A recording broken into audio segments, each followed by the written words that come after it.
kamu nggak jumpai redaksinya itu dalam buku Merdeka tadi, Cara Merdeka. Jadi bagaimana? Yang jelas kamu kembali rujuk kepada Buku hakikat. Hakikat Rabi'atul Adawiyah itu membahas tentang mahabbah. Mahabbahnya kemerdekaan. Apa kata Rabi'atul Adawiyah? Kalau aku benar-benar mencintaimu ya Allah karena surgamu, campakkan aku ke nerakamu. Gitu loh. Maka ini yang dimaksud oleh Nur Samad Kamba, mencintai Allah dengan merdeka, tidak mencintai Allah karena berharap surganya, karena takut nerakanya. Ini maka disebut merdeka. Inilah termasuk bagian mengapa tasawuf itu tidak bisa dipatokkan dengan madein, paten. Definisi tasawuf itu. Kenapa? Karena kajiannya kepada pribadi ya kan Ustaz. Sama dengan filsafat itu sendiri sebenarnya. Ruang pikir dan ruang rasa itu nggak bisa dibatasi orang. Tapi pikir masih bisa lah ranahnya. Karena dia mempunyai kaedah ontologis, epistemologis, aksiologisnya yang kadang jadi berantai. Halo sahabat semuanya, salam giat. Berjumpa di channel al.andawi.andi. Jangan lupa klik tombol subscribe dan nyalakan loncengnya ya. Terima kasih. Assalamualaikum warahmatullahi wabarakatuh. Waalaikumsalam warahmatullahi wabarakatuh. Salam giat. Berjumpa kembali bersama channel al.andawi.andi. Kali ini kita langsung masuk kepada sidang skripsi. Kemarin kita sudah bahas dalam bimbingan tentang tasawuf yang alhamdulillah banyak respon positif di kalangan teman-teman YouTube sehingga banyak yang tertarik untuk mengenal lebih dalam lagi. Baik, Sarip, judulmu adalah Telaah Pemikiran Tasawuf Nur Samad Kamba dalam buku Mencintai Allah Secara Merdeka. Ustaz kembali lagi mau nanya, apa yang membuat Sarip tertarik hingga menghadirkan judul ini? Sebelumnya Ustaz, sebelum Sarip kenal buku ini, Sarip lihat critical review buku ini Ustaz di YouTube. Jadi kebetulan respon dari responden dan kawan-kawan yang udah pernah punya buku Ustaz, kebetulan bagus karena mereka memandang bahwasanya ini buku layak untuk seumuran kami nih Ustaz yang muda-muda. Jadi ketika kita baca Ustaz, ada satu pesan beliau tentang tasawuf bahwasanya jika engkau tidak sanggup menjadi sufi maka cukup meneladaninya. Pesan beliau yang ada di buku ini Ustaz. Jadi besar harapan Sarip Ustaz dengan penilaian orang tentang beliau. Mudah-mudahan terangkatnya dan sempurnanya skripsi ini Ustaz bisa jadi acuan untuk orang melihat sebenarnya siapa sosok si Nur Samad Kamba ini. Oke, itu masih dalam situasi internal dirimu. Ya. Saya nanti mau kembali kepada eksternalnya, kondisi luar. Ya. Nah, kalau dalam diri tadi kan kembali kepada kupasan bahwa dari sebuah buku ya. Ya. Ini menarik ini untuk diangkat. Dan ternyata memang kita lacak-lacak belum ada buku itu dikupas.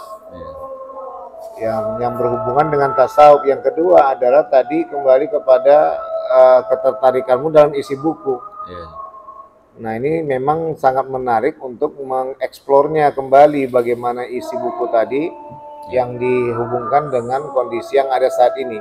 Nah sekarang yang menjadi pertanyaan utama Ustaz sebenarnya melihat kondisi saat ini. Apakah ada kamu melihat suasana saat ini? Hasan itu di dalam bukunya tentang kategori sufi sebagai literatur rujukan di bumi Nusantara itu A.H.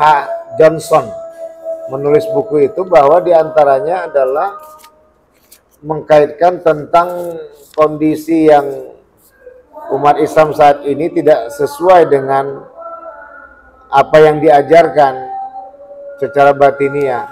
Nah ini Ustaz mau tahu tadi, makanya saya tanya apa yang membuat Sarip memilih ini judul layak untuk kamu jadikan pilihan sebagai judul skripsi kamu gitu. Baik, jadi, ini sekarang eksternalnya ke sini. Apa hubungannya dengan kondisi saat ini? Coba gimana? Nah, jadi saat sekarang yang kita ketahui saat anak muda seumuran saya, di bawah ataupun di atas saya yang belum berumah tangga, lebih tepatnya Sat. Lanjut, gimana? Jadi Sat, melihat keadaan sosial sekarang Sat, terlepas dari seumuran saya selaku penulis Sat, di bawah ataupun di atas saya, mereka tidak ada yang keluar dari rumah hanya untuk betul-betul niat untuk belajar Sat. Terlepas pembelajarannya apa, tapi yang ditekankan di sini Sat, gimana caranya orang ingin mengenal beliau untuk dijadikan suri tauladan. Nah, jadi tulisan beliau ini yang membuat Sarip beranggapan bahwasanya anak-anak baik. muda. Jadi saya paham. Sekarang fokus kamu adalah ketika kamu membaca buku ini, kamu tertarik untuk mengeksplornya. Iya. Sebenarnya Ustaz tadi mau menghidupkan lebih eksis lagi ketika kamu melihat suasana yang ada terjadi saat ini. Bagaimana orang yang banyak mengangkat nama sebagai dirinya seorang Muslim, ya, tapi kesejatian itu nggak seyogyanya kepada pengakuan dirinya. Makanya kalau bahasa Abderrotami itu ada 3 itu kan, 3 serangkai, tauhid, fikih, tasawuf. Maka lagi-lagi di dalam buku arkeologi tasawuf itu pun digambarkan oleh Abdul Khaidir, itu dinyatakan dalam buku tersebut dan juga mengutip dalam bukunya A.H. Johnson itu bahwa tasawuf itu sebenarnya anak kandung dari fikih. Makanya kalangan mazhab itu dari mulai Hanafi, Maliki, Syafi'i, Hambali itu akhir-akhir hayatnya bertasawuf, dan itu diulang kembali ketika masa, walaupun ini hanya batas kita ya, Nurholis Majid di saat waktu itu membuat fikih lintas agama, ya kan, kemudian ternyata di akhir-akhirnya beliau dekat membahas tentang kupasan tasawuf. Nah, ini dalam bukunya A.H. Johnson itu tentang bagaimana tasawuf dan kesufian itu sebagai literatur keberadaan budaya Nusantara ini. Artinya tidak lepas dari kajian tersebut. Maka Ustadz berani mengatakan bahwa muatan keislaman berkembang yang menjadi mayoritas di seluruh dunia, Indonesia, muslimnya, itu dikarenakan di antar awal pertama kali Islam itu dikenalkan melalui dunia tasawuf. Itu juga ternyata saya jumpa dari buku A.H. Johnson tadi. Gitu ya. Iya, jadi artinya adalah kepasan tadi bahwa di sini Ustadz mau orang-orang yang banyak mengaku tentang ia telah berislam, tapi secara lahiriah saja, batinnya belum Islam. Sehingga ketika ada tantangan di hadapan, dia nggak berani dan nggak mau tahu untuk mempertahankan kebatinan dia. Gitu. Itu makanya Ustaz tadi mau menunggu itu. Adakah Sarip, memang Ustaz dah baca kurang lebih ya skripsimu, tapi Ustaz kepingin kamu hadirkan itu. Sehingga dia berkontribusi. Itu makanya Sarip belum begitu. Nggak tahu Ustaz, apakah Sarip ini model tipikalnya orang yang payah ngomong, mudah nulis. Ada yang orang yang payah nulis, mudah ngomong. Kalau Ustadz middle gitu kan, gitu ya. Yeah. Kalau Ustadz ya memang didikan beliau ini suka menulis dari dulu, ya. Karena dulu pembimbing Ustadz tuh bukan nggak sempat membimbing, ya, Pak Amdani Khalifah sama Pak Ustadz Amroini inilah Ustadznya Ustadz Batri Darul Arafah. Gitu ya, Oke, baik. Yang kedua, temuan apa yang kamu jumpai dalam buku Syekh Nur Samad Kamba ini? Beliau menjalankan semua jenis tasawuf. Jadi dari falsafi, akhlaki, dan amali. Lalu? Jadi di sini saya membandingkan pemikiran beliau dengan pemikiran tokoh-tokoh tasawuf lainnya. Gimana pemikiran tasawuf beliau? Apa tasawuf menurut beliau? Salah satunya mahabbah tadi, Sat. Berarti beliau aliran Rabi'atul Adawiyah? Iya. Nah, bagaimana keterhubungannya dengan maksud dari mencintai Allah dengan merdeka? Menarik nih, mahabbah dengan mencintai Allah dengan merdeka. Berarti kan Berarti Ustaz banyak kawan, bukan Ustaz aja sebagai pengidola Rabiatul Adawiyah. Gimana? Gimana kamu mengkorelasikan pernyataan dari mahabbah yang beliau simpelkan apa itu tasawuf dengan bahasa bukunya yang di ujung kalimat adalah dengan merdeka, mencintai Allah dengan merdeka. Apa maksudnya itu? Padahal Sarif itu pecinya ada peci ala gontor loh itu Ustaz. Jadi nggak ada aling-aling begitu tinggi untuk menuju ke langit. Enak, apalagi ada bolong depan belakang gitu. Ustaz nggak ada bolong depan belakang ya. Gimana Sad ya kalau sampai yang Sarif pahami sampai sekarang nih Sad? Kamu udah baca habis bukunya? Habis Sad. Nah salahnya Sarif nggak baca buku sebelum ini. Jadi ada reviewer buku yang bilang kalau kita harus baca buku sebelum buku ini. Ada Tuhan Maha Asik 1, Tuhan Maha Asik 2, baru buku ini kan. Dia berapa punya buku? Banyak kan. Kalau buku banyak. Yang berhubungan dengan mencintai Allah dengan cara merdeka itu gimana? Ada berapa buku? Yang cuman 2 ke belakang kan. 2 ke belakang gimana? Tuhan Maha Asik 1, Tuhan Maha Asik 2. Baru buku inilah terakhir saya sebelum mencintai Allah secara merdeka itu di buku ini ada berapa buku? Ada berapa jilid? 1. Berarti ini dia yang kamu baca? Iya. Ya udah kamu fokus ke sini. Masalah tadi mau kamu kaitkan bila memang kamu masuk kepada sumber primernya adalah buku keduanya yaitu sebelum buku Mencintai Merdeka. Tapi kalau udah kamu fokus itu sebatas itu kamu paham.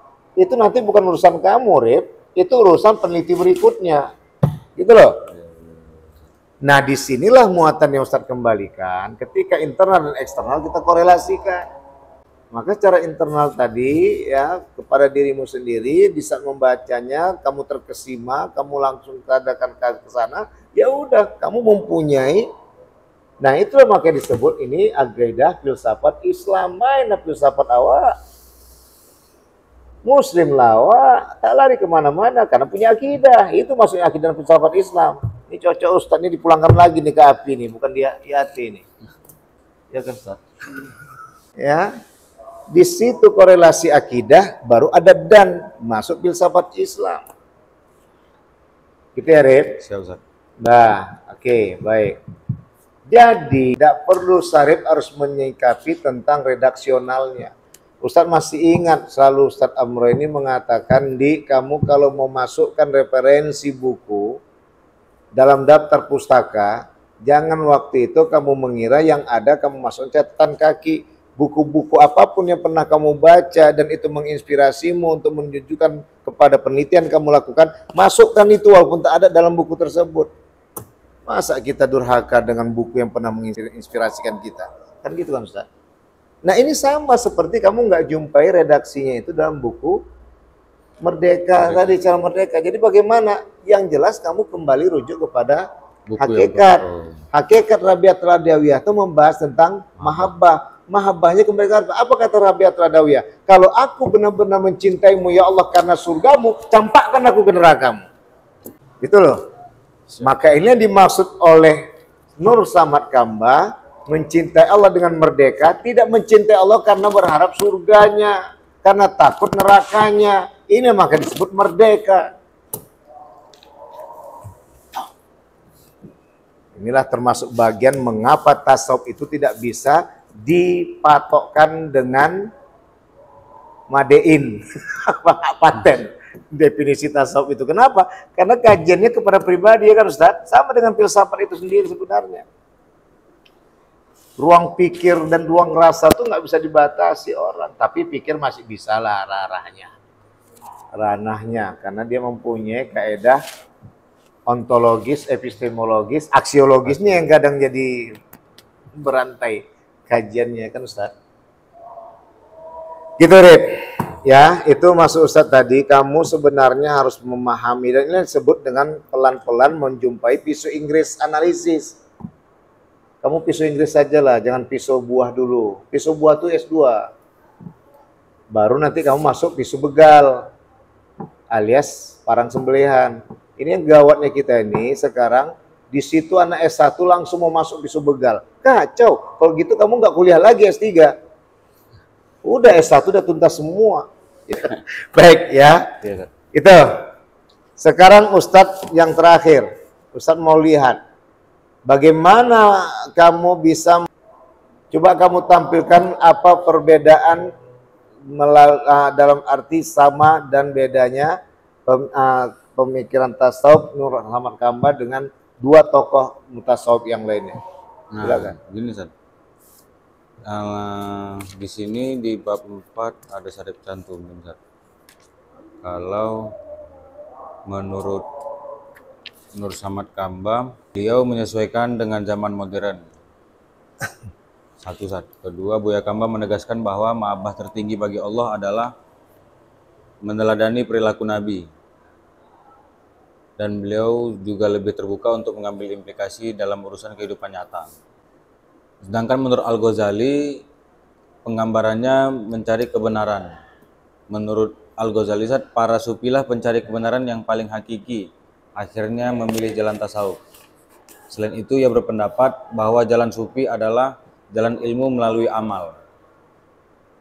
Hasilnya adalah moralitas. Moralitas, itu menurut siapa tadi? Menurut Al-Ghazali, Ustaz. Al-Ghazali.